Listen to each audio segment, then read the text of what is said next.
Disney animated films are loved for their meaningful stories, compelling characters, and heartwarming moments. However, even the most beloved Disney films have some pretty big plot holes that you may have missed the first time you watched. Don't get us wrong, we love Disney classics. They're fun and magical and all that stuff, but we can't help but point out these plot holes. I'm Kyle with Wicked Binge, and these are Disney plot holes smallest to biggest.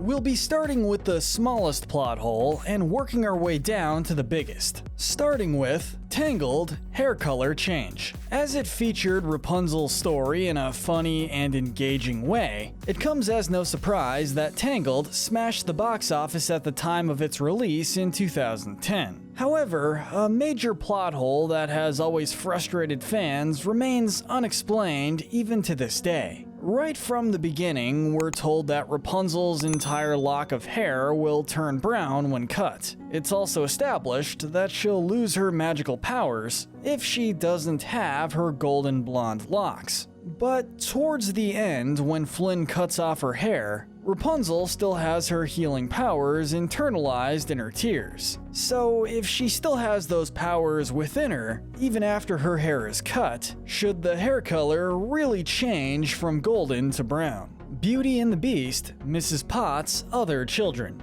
Among all of the objects in the Beast's castle, Chip is a side character who gets a lot of screen time during the movie and hence develops a connection with the audience. But we can't ignore the fact that Mrs. Potts had other children as well, as we see her putting Chip to bed in the cupboard with his brothers and sisters during a scene. But when the spell is broken towards the end of the movie, and everyone turns back to their human form, it's only Chip we see turn back into a child. Do I still have to sleep in the cupboard?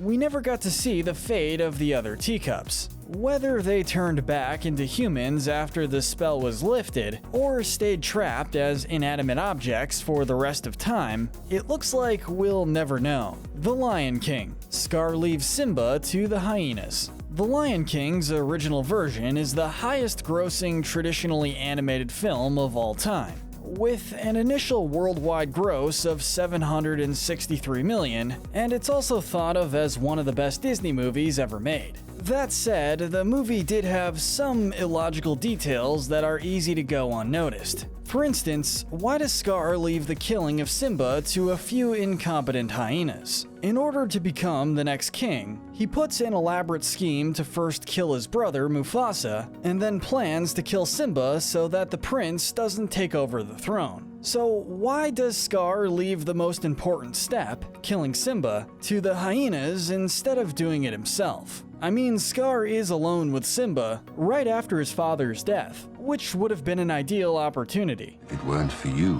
he'd still be alive. Secondly, why does Zazu never question what happened the day of Mufasa's death and Simba's disappearance? He keeps believing whatever Scar tells him, even though he doesn't trust him from the start, and Scar stopped him from getting help for Mufasa and Simba. Aladdin, real or fake prince? When Aladdin is given the infamous 3 wishes by the genie, his first wish is to be a prince, and it makes perfect sense since all he wanted was for Princess Jasmine to fall in love with him. Later in the movie, Jafar reveals Aladdin's actual identity to Jasmine and her father, and the fact that he isn't Prince Ali. This raises a major question. Did the genie just make Aladdin look like a prince instead of turning him into a real one? Because Aladdin wished to be a prince, not just act or dress like one.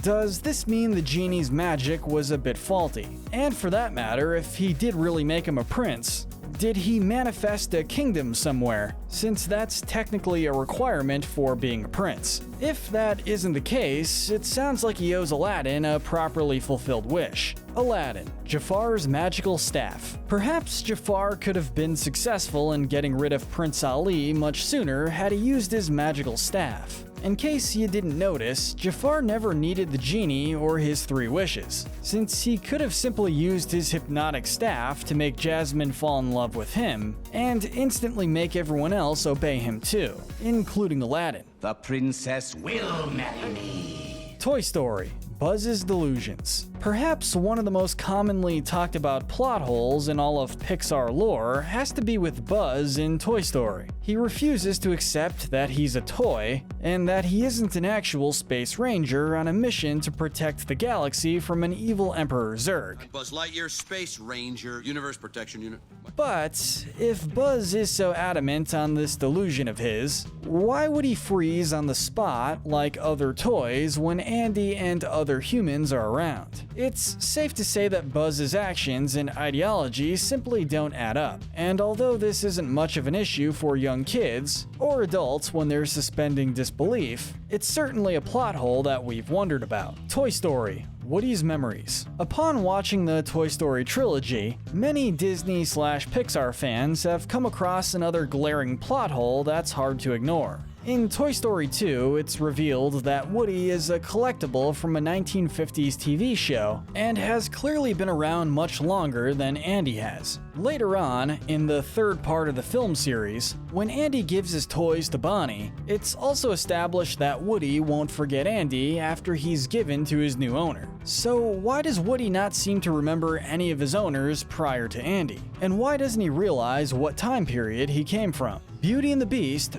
Belle's super strength. This may be a minor detail, but it has still left viewers quite puzzled. This plot hole is from the scene where the Beast famously faints after a wolf attack, leaving Belle alone in the woods right beside him. She then covers him so that he doesn't freeze to death, but in the next shot, we see the injured Beast magically lying across Belle's horse. How the heck did Belle manage to lift the giant beast off the ground all by herself? The plot hole has been brought up by a lot of viewers, and was essentially fixed in the live-action movie, in which Belle only helps the Beast stand, before he is shown riding the horse himself. You have to help me. You have to stand. Beauty and the Beast: Beast's age. Another noticeable plot hole from this Disney classic revolves around Beast's age. What confuses viewers to this day is the enchantress cursing an 11-year-old boy, which is definitely a cruel punishment for such a young child. Also, the witch reveals that the rose wouldn't bloom until the prince's 21st birthday, and that the spell was cast 10 years prior to when most of the film's events took place. If you recall the prince's portrait that showed his human form before he was turned into a beast, it shows a grown adult and not an 11-year-old boy. Cinderella: The Glass Slipper. Cinderella losing her glass slipper at the ball is one of the most crucial aspects of the story. But have you ever wondered how the magic shoe stays intact when she loses everything else at midnight? As per the fairy godmother's warning, everything granted to Cinderella for the ball vanishes as soon as the clock strikes midnight, On the stroke of 12, the spell will be broken. including her fancy gown, her horses, and her stunning carriage. So if everything magical went back to its original form, why does the glass slipper not turn back into Cinderella's ordinary shoe? Another aspect of this Disney movie that annoys viewers is Cinderella's shoe size. When the prince places the glass slipper on her foot and it fits, he instantly knows she's the woman he supposedly fell in love with at the ball. But if you think about it, there could very easily be dozens of women at the ball with the same or similar shoe size. So it's very possible that the prince could have met several women who fit into the slipper and wouldn't have recognized Cinderella.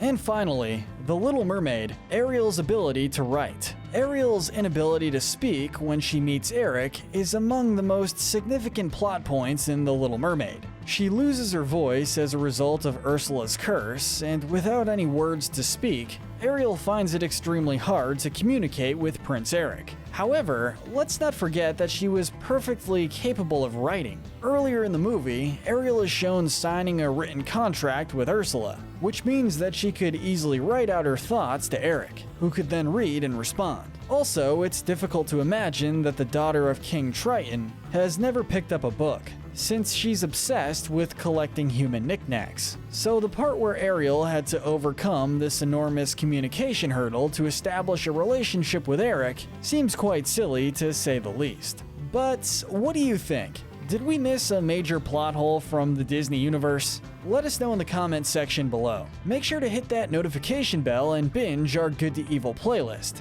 where we break down the morality of the characters in your favorite cartoons, shows, and movies. But most importantly, stay wicked.